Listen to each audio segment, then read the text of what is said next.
नमस्कार। कार्यक्रम कोरोना अर्थतन्त्र दबाव र प्रभावमा यहाँलाई हार्दिक स्वागत छ। म रञ्जन झा। दर्शकवृन्द, कोरोना संक्रमितको संख्या दिनानुदिन बढ्दो छ। अर्कातर्फ संक्रमणका साथै निषेधाज्ञा दोहोरिन सक्ने त्रासका कारण बजारमा आर्थिक गतिविधि बढ्न सकेको छैन। उद्योगी व्यवसायीहरू नयाँ लगानीका लागि विश्वस्त छैनन् भने उपभोक्ता समेत अत्यावश्यक भएका सामग्री खरिद गर्न सकिरहेका छैनन्, जसका कारण समग्र अर्थतन्त्र नै मन्दीतर्फ गइरहेको छ। यस कार्यक्रममा हामी देशको समग्र अर्थतन्त्रका साथै विभिन्न जिल्लाको आर्थिक गतिविधिका बारेमा कुराकानी गर्दै आएका छौँ र आज हामी दैलेख, तनहुँ र सर्लाही जिल्लामा निषेधाज्ञा पछिको आर्थिक गतिविधि र आगामी चुनौती लगायतका विषयमा कुराकानी गर्नेछौँ। र कुराकानीका लागि हामीसँग हुनुहुन्छ तनहुँ उद्योग वाणिज्य सङ्घका पूर्व अध्यक्ष कृष्णराज पाण्डे, त्यस्तै दैलेख उद्योग वाणिज्य सङ्घका पूर्व अध्यक्ष शान्ति प्रसाद शर्मा र मलङ्गवा उद्योग वाणिज्य सङ्घका अध्यक्ष वीरेन्द्र प्रसाद शाह। स्वागत छ यहाँहरूलाई कार्यक्रममा। कृष्णजी, अहिले तनहुँ जिल्ला र आसपासको अवस्था के छ? लकडाउन निषेधाज्ञा त अहिले खुलिसकेको अवस्था छ। कतिको बजार व्यवसाय कतिको खुलेको छ, कतिको चहल पहल बढेको छ बजारमा? पहाडी जिल्लाहरूमा तनहुँ जिल्ला अलिक बढी कोरोनाको प्रभाव परेको हामीले महसुस गरेका छौँ सर। विशेष गरेर यो तनहुँ जिल्लाको बजारहरूमा 8-10 वटा यस्ता बजार सेन्टरहरू छन्। ती कहीँ न कुनै हप्ता चाहिँ लकडाउन गर्नुपर्ने अथवा सिल गर्नुपर्ने परिस्थितिहरू सिर्जना भएको छ। अहिले कुन वार्डको कुन बजारको कुन वार्ड, यो अवस्था चाहिँ अलिकति सबैतिरको नाका र राष्ट्रको पनि एउटा सेन्टर मध्य भागमा परेको हुँदा कोरोनाको कहरबाट यो पनि प्रभावित भएको छ सर। अहिले कति जति संक्रमितको संख्या होला तनहुँमा? तनहुँमा करिब सर 350 को हाराहारीमा संक्रमित भएको छ र धेरै अब सन्चो भएर निको भएर पनि गइसक्नु भएको छ। अहिले करिब हामीसँग संक्रमित करिब 100 जनाको अहिले तत्काल उपचार भइरहेको छ सर, आइसोलेसनमा हुनुहुन्छ। अहिले बजार खुलिसकेको अवस्था हो? बजार पुरै खुलेको छैन। आज मात बजार आज पनि लकडाउन छ सर। अब दुलेगौडा एउटा बजार छ जो शुक्ला गण्डकी नगरपालिका, त्यो पनि लकडाउन हुने अवस्थामा सिर्जना भइराखेको छ। कोरोना अलिकति बढिराखेको छ हिजो अस्ति पनि, र व्यास नगरपालिका पनि बढ्दो छ, भानु नगरपालिका पनि बढ्दो छ। अहिले 3-4 नगरपालिका जहाँबाट अलि गाउँमा जाने बाटोहरू चौबाटो परेको छ, सेन्टर परेको ठाउँहरू अलि बढी कोरोनाको कहरले प्रभावित भएको छ सर। वीरेन्द्रजी, मलङ्गवाको अवस्था कस्तो छ? विशेष गरी सर्लाही जिल्लाकै कुरा गर्दाखेरि कस्तो छ अहिले अवस्था? बजारको अवस्था अब सबै नै खुलिसकेको हैन। बजार चाहिँ सबै खुलिसकेको छ, तर कोभिड-19 को इफेक्टले गर्दा बजारको स्थिति, बजारको भनौँ न व्यापार चाहिँ अलि सुस्त स्थितिमा छ। बिक्री बट्टामा धेरै नै कमी आएको छ हैन। र मान्छेसँग यो एक त 6 महिनाको बन्दाबन्दीको हिसाब किताबले 7 महिना भनौँ, अब पसल खुले पनि व्यापार चाहिँ सन्तुष्ट छैन हैन। पुरानो उधारो हिसाब किताब नै गर्नलाई चाहिँ अब ठुल्ठुला उद्योगी व्यवसायीले उधारो पनि दिन मान्न सक्नुहुन्न। र अहिलेको स्थितिमा बजारमा उपभोक्ताहरूले नगदमा किन्नलाई पैसाको अभाव पनि भइरहेको छ। उपभोक्तामा र पैसाको कमी छ भन्नुभयो। हजुर। शान्तिजी, दैलेखको अवस्था कस्तो छ? दैलेखको कुरा गर्दाखेरि पश्चिमी जिल्लाहरूको यो कोभिडको कारणले अब पहिलादेखि सुरुमा त धेरै प्रभाव दैलेखमा पर्यो। त्यसको अब हामीले सञ्चार माध्यममा सुन्न पनि पायौँ। 1065 जना लगभग लक्षण सहितका मान्छेहरू भेटिनुभयो। इन्डियाबाट जुन यो स्वदेशमा भित्रिने बेला त्यति बेला धेरै मान्छेहरू सङ्क्रमित भेटिनुभयो। बिचमा गएर अलिकति कमको अवस्था आयो। फेरि अहिले दिन प्रतिदिन 40-50 जनादेखि यो लक्षण सहितको मान्छे यो पिसिआर चेकअप गर्दा मान्छेहरू भेटिरहनु भएको छ। बजारको अवस्था के देखिन्छ भने पहिला मान्छेहरू डराएर सबै बन्द गर्ने, घरबाट बाहिर ननिस्किने सुरुमा अवस्था देखियो। अहिले मान्छेहरू नडराउने जस्तो देखिन्छ र लक्षण नदेखाउने मान्छेलाई चेकअप गर्दा पोजिटिभ देखाउने, पिसिआर चेकअप गर्दा पोजिटिभ देखाउने खालको त्यस्तो देखिएको छ। र लक्षण सहितको मान्छेहरू त्यस्तो नदेखिए पनि पिसिआर चेकअप गर्दा देखिएपछि मान्छेहरू सुरक्षित छैनन्। यो कोरोनालाई कोभिडलाई यो खास सामान्य जस्तो पनि मानिराखेका छन् र बजारहरू खुलेका छ। तर बजारहरू खुलेर पनि के छ भने व्यवसायहरूको यो एकदमै मर्कामा छन् व्यवसायहरू। बजारमा त्यति किनमेल नहुने देउसो मान्छेहरू गाडीहरू सहज रूपमा परिचालन त भएका छन्, तैपनि यसको बजारमा राम्रो स्थिति देखिन्न। यो कारणले गर्दा अब बजारहरू खुलिएका छन्, दैनिकका सबै बजारहरू खुलिएको देखिन्छ, स्थिति सामान्य देखिन्छ र तर पिसिआर चेकअप गर्ने क्रम पनि जारी छ र अहिले बढ्ने क्रम पनि जारी भएको देखिन्छ। अहिले दैलेखमा संक्रमितको संख्याको कुरा गर्यो भने कति जति होला, केही त्यस्तो आकलन के तथ्याङ्क छ? ठ्याक्कै तथ्याङ्क त छैन।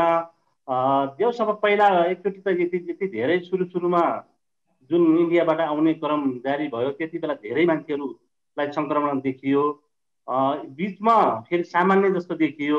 अहिले फेरि एकदम त्यो चेकअपै मान्छे गर्न मानेका छैनन्, लक्षण छैन हामीसँग, त्यसै चेकअप गर्दा फेरि यो मान्छेलाई मानसिक रूपले पनि टर्चर गरिराखेका जस्तो देखिन्छ र लगभग करिब 400-500 जना होला अहिले पनि। चाडबाडको बेला आइसक्यो, बजारमा चहल पहल त छ भन्नुभयो, तर उपभोक्ता चाहिँ सामान खरिद गरिरहेका छैनन्, अवस्था त्यही हो। बजारहरू खुलेका छ, जस अब उपभोक्ताहरू भनौँ न ग्राहकहरू आउने क्रम जारी छैन। हिजो मात्रै नारायण नगरपालिका सिल भएको छ। फेरि यो कर्मिक रूपमा यो सङ्क्रमण बढ्दै गएको देखिन्छ। त्यसले गर्दा मान्छे यो चहल पहल खुलेका छ, गाडीहरू चलेका छ, तर मान्छेहरू आवत जावतमा अलिक कमी देखिन्छ।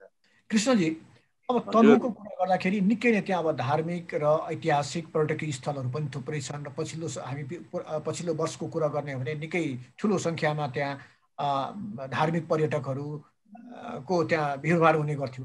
यसपालि चाहिँ के छ? हुन त अब यो लकडाउन थियो, त्यसपछि निषेधाज्ञा, अहिले के छ? त्यस्तो ठाउँमा कुनै त्यस्तो गतिविधिहरू बढेको छ, के छ? अहिले वास्तवमा धार्मिक स्थानहरूमा पनि अब स्थानीय निकायहरूले सचेत बनाएर भिडभाड नगर्नुहोस् भने हुनाले पहिला जस्तो परिस्थिति चाहिँ छैन सर। अहिले हरेक धार्मिक स्थलहरू पनि बन्द जस्तो छ। यहाँका मठ मन्दिरहरू पनि पूजाआजा गर्ने ठाउँहरू पनि अहिले सिल गरिएको, बन्द गरिएको अवस्था छ सर। कुनै त्यस्तो पूर्व चहल पहल पहिलाको जस्तो चहल पहल छैन। यहाँ व्यवसायहरू, यातायात व्यवसायहरू, पर्यटन व्यवसाय बेसरी सबैभन्दा बढी मारमा छन् र जो अन्य व्यवसायहरू पनि छन्। अब पसल खोल्नु भएको छ, अब भाडा तिर्नुपर्ने अवस्था छ, मान्छेहरूको उपस्थिति छैन, कस्टमरहरू ग्राहकहरूको सङ्ख्या घट्दो छ। 70-80% नै कम भएको महसुस गरेका छन् सर यहाँ व्यवसायिकहरू। मठ मन्दिरहरू त प्राय सबै बन्द नै छ सर। वीरेन्द्रजी, सर्लाहीको कुरा गर्दाखेरि अहिले के छ? कोरोना सङ्क्रमितको अवस्था चाहिँ के कस्तो छ? अब कोरोना सङ्क्रमितको भन्दाखेरि अब हाम्रो सबभन्दा अब जिल्ला प्रमुख नै, हाम्रो प्रशासन प्रमुख सिडी साहब नै अहिले कोरोना सङ्क्रमित हुनुभएछ होइन। एउटा दुःखको कुरा भनौँ या यो अब अलिकति भनौँ न यसलाई, अब यो पुरै समुदायमा फैलेको हुनाले हाम्रो सिडी साहब नै अहिले कोरोनाले सङ्क्रमित हुनुभएको छ र आम जनसमुदायमा अब यो कोभिडको यो तपाईँको यो अब भन्दाखेरि यसले अब खासै यसले अब यो कोरोनाले गर्दाखेरि जनता अब त्रसित पनि त्यति देखिँदैन एक्चुअलीमा भन्ने हो भने होइन। अब यताको जनताहरूमा त्यो जागरुकता नै, कोभिड यो कोरोना लागे पनि म एउटा दुईटा दबाई खान्छु, सिटामोल खान्छु, पारासिटामोल खान्छु होइन, ठिक भइहाल्छ। र जुन जागरुकता छ भने अब त्यति यहाँको जनताहरूमा त्यति जागरुकता छैन। किनभने अब एक त खुला सिमानाले गर्दा पनि मेन नाका बन्द छ र त्यही पनि मान्छेको यहाँ आउने जाने क्रम चाहिँ बढ्दै रूपमा छ होइन। किनभने खुला सिमाना हुनेको कारण सीमा नाका बन्द भएको बेलामा यो आवत जावत चाहिँ कसरी भइरहेको छ? आवत जावत अब मुख्य नाका बन्द भए पनि अब खेतको बाटो छ, खुला सिमाना चालीको बाटो छ होइन। त्यहाँ अब प्रहरी भएर पनि अब एउटा अर्को त के धर्म संस्कृति अब धेरै सँग जुडेको हुनाले पनि भारतबाट पनि संक्रमित व्यक्ति नेपाल आएका छन्, नेपालबाट पनि संक्रमित भारतमा गएका छन् होइन। उताको मान्छे यता आएका छन्, यताको मान्छे उता गएकै छन् होइन। अब फ्लाइटहरू पनि देश विदेशबाट चाहिँ चलेकै छन् होइन। गाडी सामानहरू पनि आइ नै रहेका छन्, माल सामानहरू पनि करिब सबै बोर्डरबाट आइ नै रहेका छन् होइन। र मुख्य चाहिँ आवत जावतले गर्दाखेरि अलिकति समस्या मुख्य बाटोबाट नभएर अलिकति बिमारीलाई पनि बिमारी मान्छेलाई पनि अलि कमसेकम नजिकको इन्डियासम्म लग्न पाएदेखि हुन्थ्यो होइन। अब काठमाडौँ सबै बिरामीलाई त काठमाडौँ नै लानुपर्ने स्थिति देखिरहेको छ।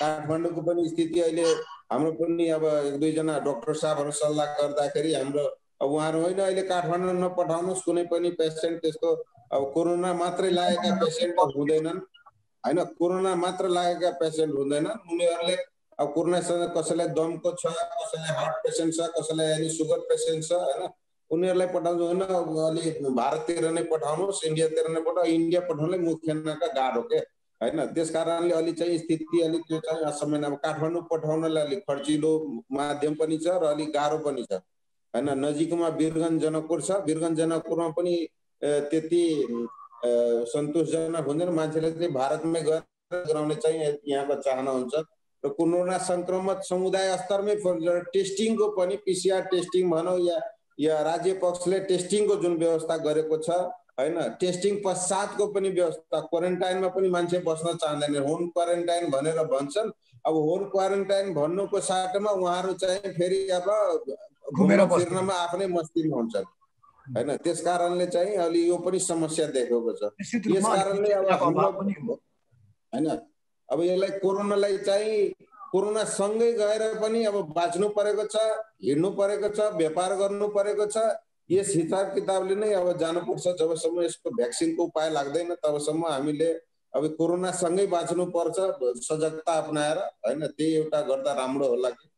वीरेन्द्रजी, सर्लाही जिल्लाको कुरा गर्दाखेरि त्यहाँ अब चिनी मिल पनि छ। अब गोलभेडाको लागि त सर्लाही जिल्ला भनेको चर्चित जिल्ला नै हो, माछाको लागि पनि त्यस्तै हो। अब यी सब उद्योग व्यवसाय अहिले तिनीहरूको अवस्था चाहिँ कस्तो छ? व्यवसायको तरकारी व्यवसाय त अहिले मतलब राम्रै पोजिसनमा छन्। तरकारी व्यवसायहरू त यो खाद्यान्न खानेकुराहरूको लागि त राम्रै छ, चामल दाल खाद्यान्नको विषय। तर अरू व्यवहारहरू सबभन्दा मतलब मारमा परेका तपाईँको होटल व्यवसायहरू हुन् होइन। त्यसपछि अब स्कुल व्यवसाय, यातायात व्यवसाय, यातायात चले पनि अब प्यासेन्जर कमी छ होइन। अब मान्छे भिडभाडले डरले पनि यात्रा गर्न चाहँदैन। सबै चाहन्छन् कि म सेक्योर्ड यात्रा गरौँ, प्राइभेट जीपले यात्रा गरौँ होइन।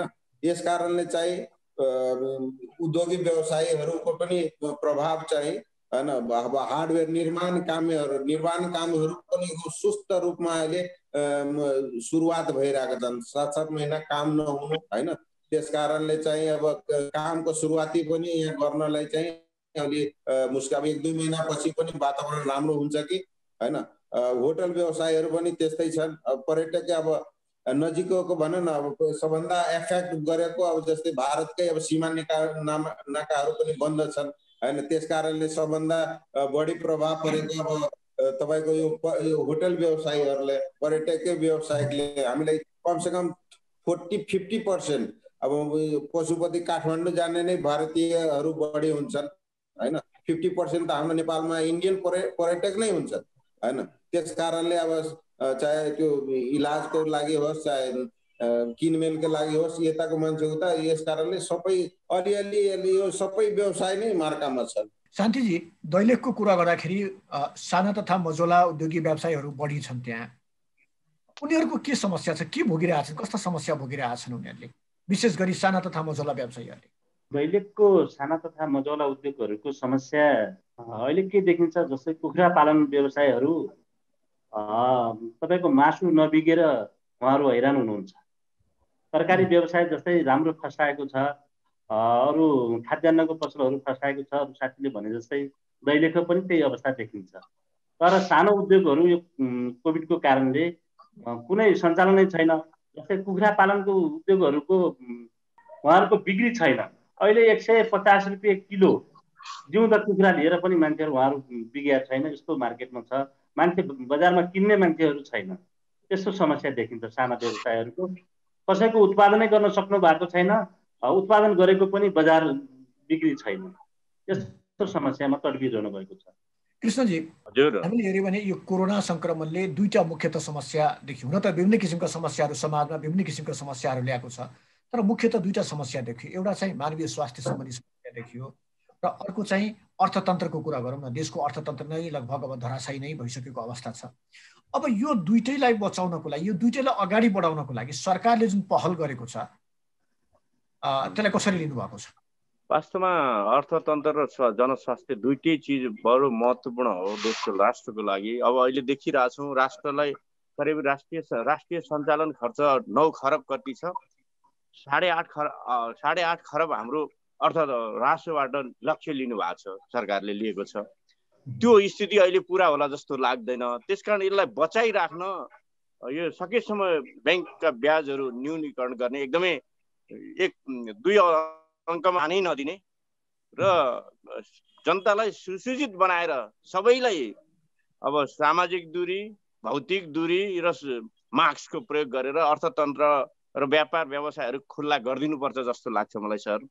र सँगसँगै जो एकदमै बढी प्रभावित भएका उद्योगहरू, अब पर्यटन व्यवसायहरूलाई विशेष राहतको प्याकेज लिएर आएर यो बेलामा चाहिँ अब राज्यले विशेष प्याकेज दिन सक्यो भने ती होटल पर्यटन व्यवसायहरू बच्न सक्छन्, यातायात व्यवसाय बच्न सक्छन्। होइन भने मलाई लाग्छ यो अर्थतन्त्र हामी अझै 2-4 वर्ष उठ्न नसक्ने गरेर थला पर्छौँ जस्तो लाग्छ। राज्यले केही न केही सोच चाहिँ बनाउनु पर्छ जस्तो लाग्छ सर। अहिलेसम्म राज्यले गरेको कामलाई चाहिँ कसरी हेरिरहनु भएको छ? राज्य अहिलेसम्म मलाई त्यस्तो एकदमै डिपली लागेको जस्तो लाग्दैन। यो स्थिति आउनुभन्दा अगाडि हिजोसम्म अब राज्य जिम्मेवार भएर काम गरेको अनुभूति मैले गरेको छैन सर।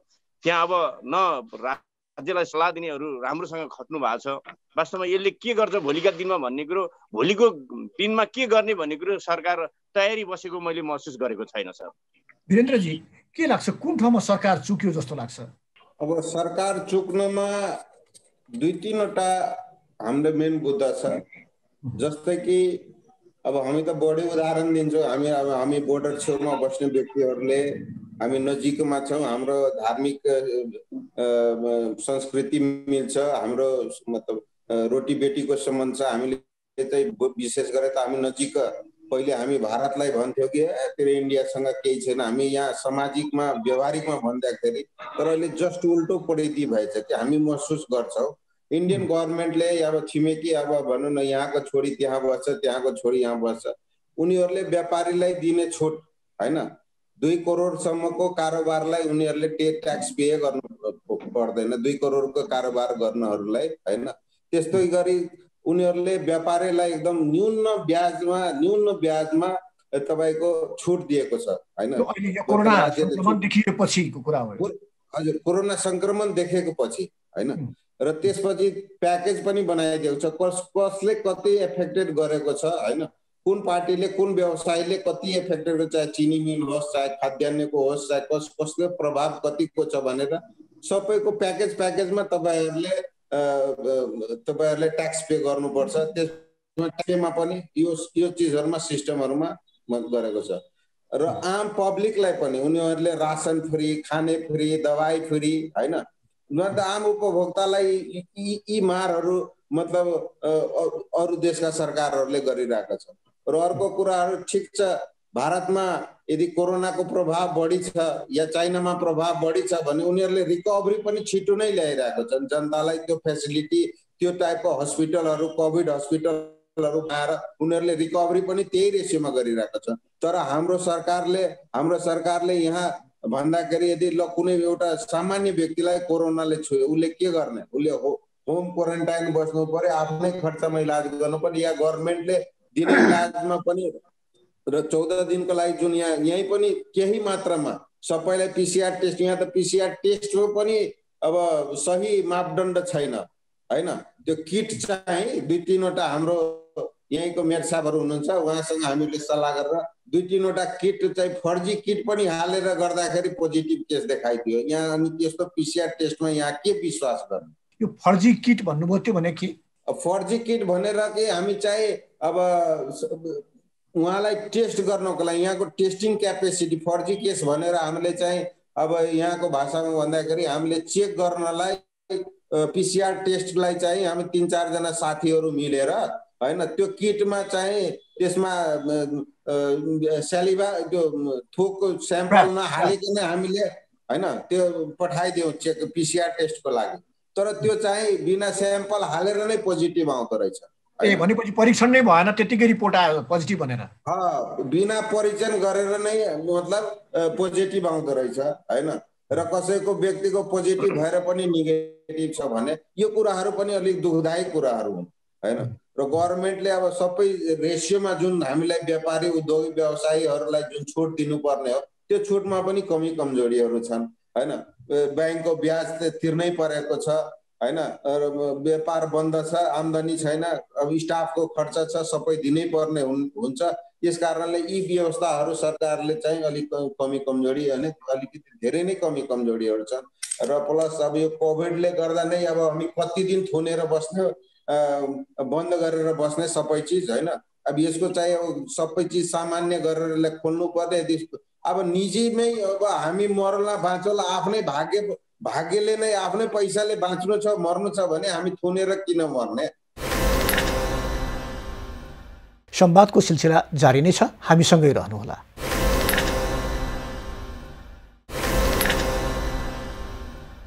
कार्यक्रम कोरोना अर्थतन्त्र दबाव र प्रभावमा यहाँहरूलाई पुनः स्वागत छ।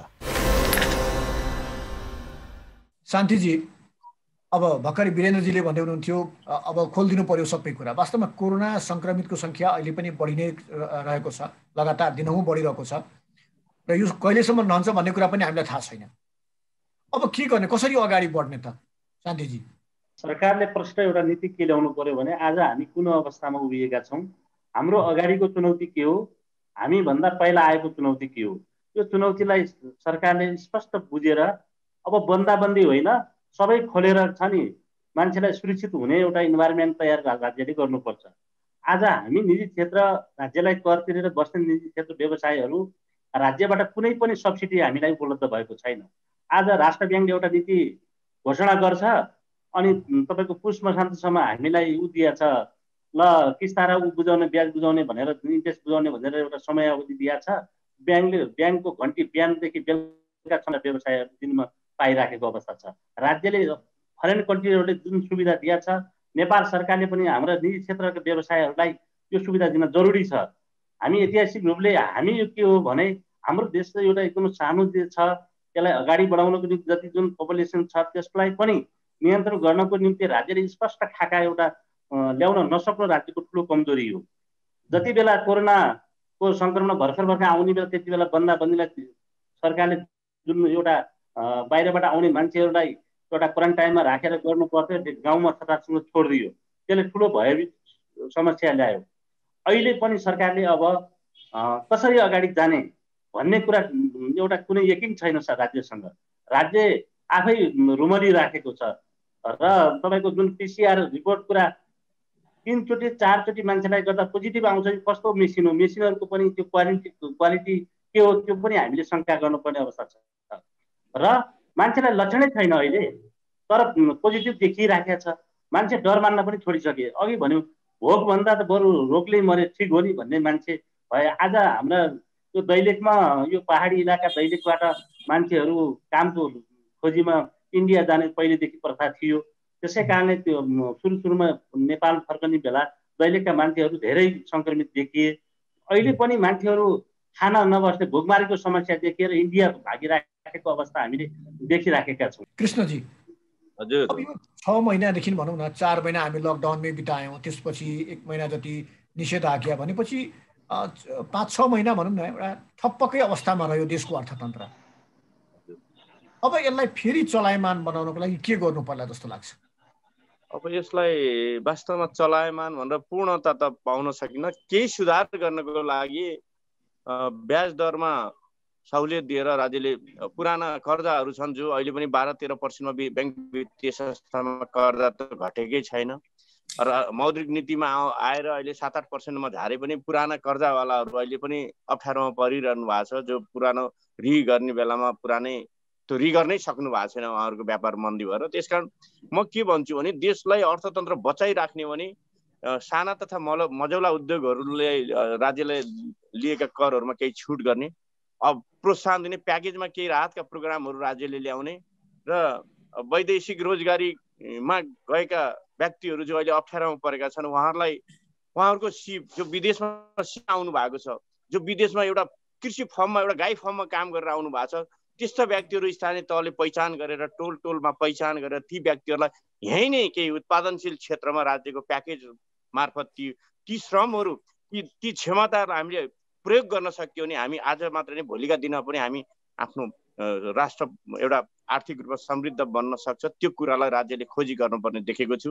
श्रम बेचेर मात्रै अथवा हाम्रो सिप बेचेर मात्रै ल्याएको रेमिटेन्सले 8-10%, 15% राज्यलाई टेवा दिन्छ। अरू जसरी आएको हो त्यसरी नै खाद्यान्न अरू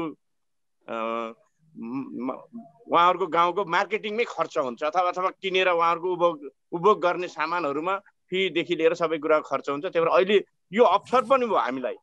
यो कोरोनाले हामीलाई के अवसर सिकाएको छ भन्दा हाम्रा व्यक्तिहरू त्यस्ता सिप दक्ष व्यक्तिहरूको पहिचान गर्ने अवसर पनि छ। ती व्यक्तिहरूलाई वास्तवमा समाजमा प्रयोग गर्न सकियो भने अहिले भइरहेको बेरोजगारी समस्याहरू हल गर्न सकिन्छ। अन्य युवाहरूलाई पनि त्यो सिप दक्षताको व्यक्तिसँग जोडियो भने एकले 10 जनालाई रोजगार दिन सक्छ, 10ले 100 जनालाई दिन सक्छ र हामी आर्थिक रूपमा समृद्ध बन्न सक्छौँ। राज्यले अलिकति नयाँ सोचका साथ अगाडि भिजनहरू लिएर आएर कृषि क्षेत्रमा क्रान्ति गर्न सक्यो भने साना तथा मझौला उद्योगहरूलाई प्रोत्साहन गर्न सक्यो भने हामी अर्थतन्त्र बचाउन सक्छौँ सर। कृष्णजी अहिले जुन भन्नुभयो अवसरको कुरा गर्नुभयो, वास्तवमा यो चुनौती त छ, यसलाई अवसरको रूपमा ढाल्न सकिन्थ्यो, यसमा बदल्न सकिन्थ्यो। ठुलो सङ्ख्यामा आएका छन् बाहिरबाट नेपाली दाजुभाइ दिदीबहिनीहरू।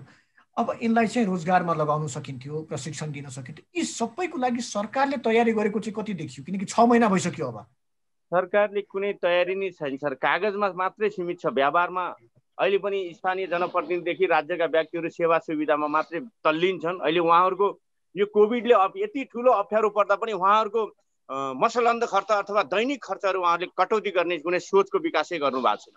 उहाँहरूको दिमागमा यदि हामी जनताले तिरेको कर हामीले सही सदुपयोग गर्नुपर्छ भन्ने कुरो उहाँहरूको दिमागमा परेकै छैन। उहाँहरू हिजो जुन अवस्थामा हुनुहुन्थ्यो, जे राज्यका आर्थिक स्रोतहरू दुरुपयोग गरेर जसरी हिँड्नुहुन्थ्यो, आज पनि त्यो उहाँहरूसँग कति पनि कमी छैन सर।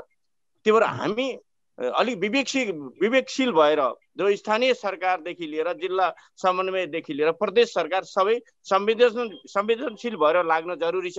राज्यबाट आउने कृषिमा आएका उहरू फन्डहरू छन्, तिनलाई वास्तविक कृषकको हातमा पुर्याउन जरुरी छ। यहाँ त नातावाद र कृपावादको रूपमा र पार्टीगत रूपमा र दलगत रूपमा त्यस्ता राज्यका फन्डहरू त्यस्ता चिजमा खर्च भएका छन्, वास्तविक उत्पादनमा खर्च भएकै छैन सर। जसले कागजको रूपमा बनाएको छ, जसले कागजी रूपमा र जसले चाकडी गरेको छ नेताहरूको, जो नजिक छ नेताको नजिक, त्यस्ता व्यक्तिहरूले त्यस्ता राज्यबाट आएका सेवा सुविधाहरू उपयोग गरेका छन्। अनि सरकार हामी कसरी समृद्ध बन्न सक्छौँ सर, यसलाई सुधार गर्न जरुरी छ।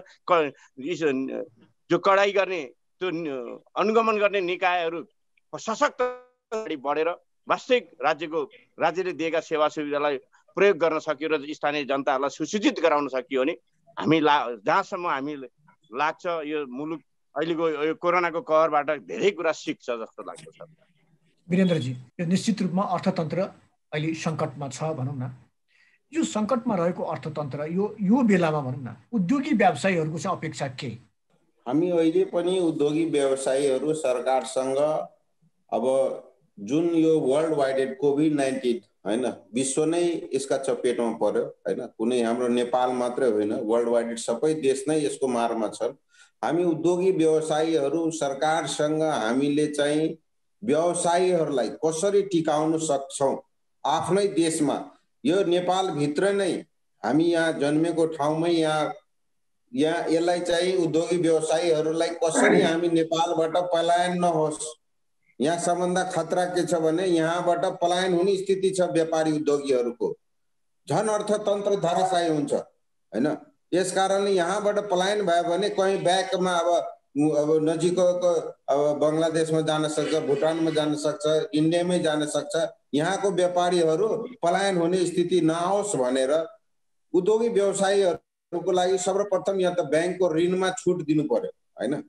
यदि छुट दिन सक्नुहुन्न भने उनीहरूलाई निश्चित मापदण्डको लागि 2 वर्ष 3 वर्ष तपाईहरूले कसरी रिकभरी गर्न सक्नुहुन्छ। तपाईँ आफ्नो व्यापार जुन व्यापारमा लागेको घाटाहरू छ, बसाएर तलब खुवाउनुभएको छ, बसाएर ब्याङ्कको ब्याज तिर्नु परेको छ, यी रिकभरीहरू तपाईँले कसरी गर्नुहुन्छ। र मेटेरियल बिकेको छैन, र मेटेरियल कति सडेर गएको छ उपभोक्ता होइन अब यो सडेर गएको छ खाद्यान्नमा पनि अब खाद्यान्नको तर यसमा त राम्रै व्यापार खाद्यान्नको अब निर्माण सामग्रीहरू त बढी गएर निर्माण उद्योगी होइन यो यिनीहरूलाई अलि असर परेको हो होइन यस कारणले यिनीहरूलाई ब्याजमा कसरी छुट पाउँछ भएको तलबहरू जस्तै शिक्षामा छन् शिक्षामा पनि अब सबभन्दा पहिले त शिक्षा स्कुलहरू छन् एउटा स्कुलमा टिचरहरू हुन्छन् होइन अब टिचरकै व्यापार त्यो पनि व्यापारै हो होटलको व्यवसाय हो अब करोडौँ कर्जा घर भाडाको सवालहरू छ मलहरूको व्यापारहरू छ होइन उनीहरूलाई त टिकाउनु पर्यो उनीहरूले टिकेन भने त भोलि उनीहरू देशै छोडेर भाग्छ कर्जामा त डुब्छ देशै छोडेर भाग्छ त्यस कारणले उहाँहरूलाई सबभन्दा पहिले ब्याङ्कको नीतिमा चाहिँ अस्थिरता राष्ट्र ब्याङ्कको नीति हिसाबले चाहिँ ब्याङ्कको ब्याजमा अस्थिरता ल्याउनु पर्यो अहिले 6 महिनाको लागि 9%, 10%, 8%मा गरिदियो र त्यसपछि तपाईँको फेरि अर्को 6 महिनामा फेरि त्यही 12, 14, 15, 16सम्म पुऱ्यायो अनि फेरि हर्जाना लिने यस्तो लिने योहरू कुरा लिँदाखेरि चाहिँ अलि चाहिँ व्यापारीहरू चाहिँ डुब्नेकै यहाँ आत्महत्याको केसहरू पनि बढ्न सक्छ जस्तो हामीलाई लाग्छ त्यसैले सरकारबाट हामी सबभन्दा ठुलो चाहिँ हामी अपेक्षामा छौँ कि उद्योगी व्यवसायीले कमसेकम ऋणको ब्याजमा सबभन्दा ठुलो राहत पाओस् र जति पनि हर्जाना छ रिन्युअलहरू छ या यिनीहरूलाई चाहिँ बढीभन्दा बढी समय पाउनु पर्यो ट्याक्सेसहरूमा पनि जुन यो छुटहरू छ ट्याक्समा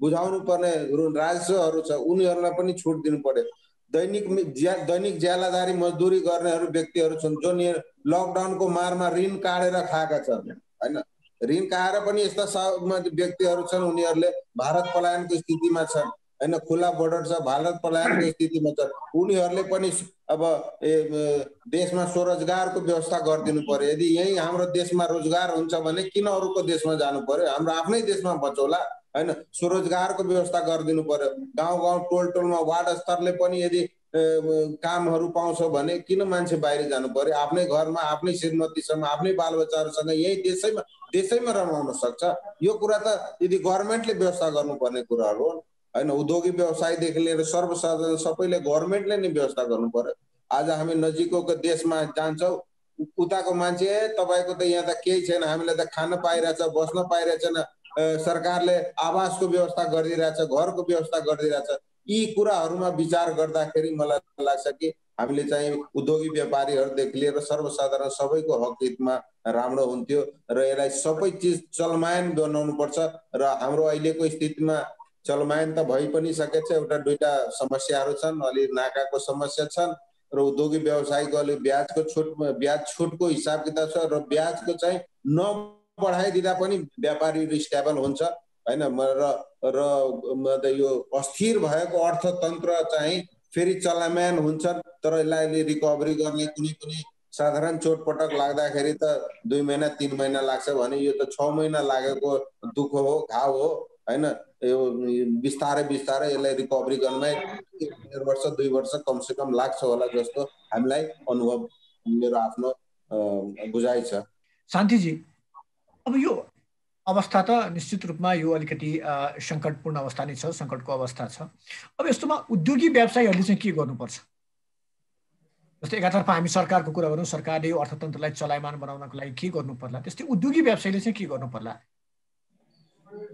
हामी व्यवसायले अब राज्यले यो जुन यस्तो महामारीको रूपमा फैलिएको यो कोभिडको कारणले बिचमा पनि राज्यले हाम्रो लगानी गर्ने इन्भाइरोमेन्ट तयार गर्नुपर्छ जुन कृषि उद्योगहरू यहाँ प्रशस्त मात्रामा सम्भावित हुन्छ बाहिर विदेशका गल्लीहरूमा मान्छेहरू गएर विदेशमा जुन एउटा सिप सिकेर आउनु भएको छ उहाँहरूलाई अहिले एउटा यो कोभिडको कारणले एउटा सकारात्मक के देखिन्छ भने सर कम्तीमा मान्छेहरू अहिले तरकारी बाहिरबाट आयात गर्नु पर्थ्यो त्यो आज समस्या टरेको छ मान्छेहरू बेरोजगार भए घरमै दिउँसो तरकारी खेती लगाउने अब यो कृषितिर अलिकति जागरुक भएर केही न केही भए पनि एउटा अर्थतन्त्र कमसेकम त्यो बचाइराखेको अवस्था देखिन्छ हो त्यो अर्थतन्त्रलाई यो यहाँका कृषि उद्योगहरू एग्रिकल्चरको सेक्टरमा भयो टुरिज्म सेक्टर त एकदमै खतमै भयो एग्रिकल्चरको सेक्टरकोमा उद्योगहरूलाई हामी व्यवसायहरूले सञ्चालन गर्नको निम्ति राज्यले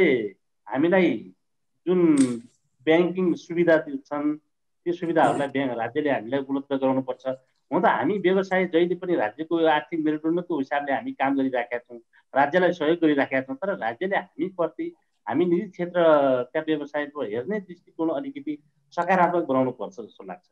हामी व्यवसायले पनि यो हाम्रै उसमा लगानी गरेर हामीले एउटा रोजगारीको सिर्जना गर्ने, हामी त्यतातिर लाग्यौँ भने, हामी सुरक्षित हुँदै अगाडि बढ्यौँ भने, यो इन्भाइरोमेन्ट तयार भयो भने अब केही न केही हाम्रो एउटा यो सरकार हामी व्यवसायहरू माथि जान सक्ने अवस्था देखिन्छ। हामी एउटा योलाई जुन डरको तरासले मात्रै हामी खुम्चिएर अब भएन कि अब हामीले पनि राज्यले जुन हामीलाई दिनुपर्ने एउटा सब्सिडी केही न केही सब्सिडी दिनुपर्छ। फरेन कन्ट्रीहरूले त्यत्रो सब्सिडी दिइराखेका छ, कृषकहरूलाई त्यस्तै सब्सिडी दिइराखेका छ, व्यवसायलाई त्यस्तै सब्सिडी दिइरहेको छ भने नेपाल सरकारले पनि व्यवसायलाई हेर्ने दृष्टिकोण र सब्सिडी दिने कुरामा सरकार पनि अगाडि बढ्नुपर्छ र हामी निजी क्षेत्रले पनि कमसेकम तिनलाई त्यो अवसरको रूपमा लिएर जुन अब हिजो काम गर्ने मान्छेहरू पाउँदैनथे, आज काम गर्ने मान्छेहरू प्रशस्त मात्रामा हुनुहुन्छ, विदेशबाट फर्कनु भएको छ, उहाँहरूलाई रोजगारी दिन सक्यौँ भने हामीले त्यसबाट पाउने प्रतिफल देशको निम्ति यो अर्थतन्त्रको निम्ति एउटा कोसेढुङ्गा साबित हुन सक्छ र यही बिचमा सरकार र हामी निजी क्षेत्र अगाडि बढ्नुपर्छ जस्तो लाग्छ। शान्तिजी, हामी कार्यक्रमको अन्तिममा पनि छौँ। अघि जुन हामीले कुरो गरिरहेको थियौँ कि बजारमा भिड त बढेको छ, चहल पहल त बढेको छ, तर मान्छेहरूले सामग्रीहरू खरिद बिक्री गरिरहेका छन्, उपभोक्ताहरूले सामान किन्न सकिरहेका छैनन्। अब यो किन्न सक्ने क्षमता बढाउन चाहिँ के गर्नुपर्छ जस्तो लाग्छ? जुन आर्थिक गतिविधिहरू एकदमै शून्य छ, जुन आर्थिक चलायमान भएकै छैन, अब मान्छेसँग पैसा भए पो त्यो क्रय शक्ति भए पो त्यो मान्छे सामान किन्छ, मान्छेसँग पैसै छैन सर। यस्तो अवस्थामा अब राज्यले पनि त्यहाँभित्रबाट त्यो विभिन्न उद्योगहरू सञ्चालन गर्न, लघु उद्यमीहरूलाई अगाडि बढाउन र व्यवसायलाई पनि एउटा ब्याङ्कहरूले सहुलियत लोनहरू दिएर अगाडि बढाउन सक्यो भनेपछि यो समस्या टरेर जान्छ।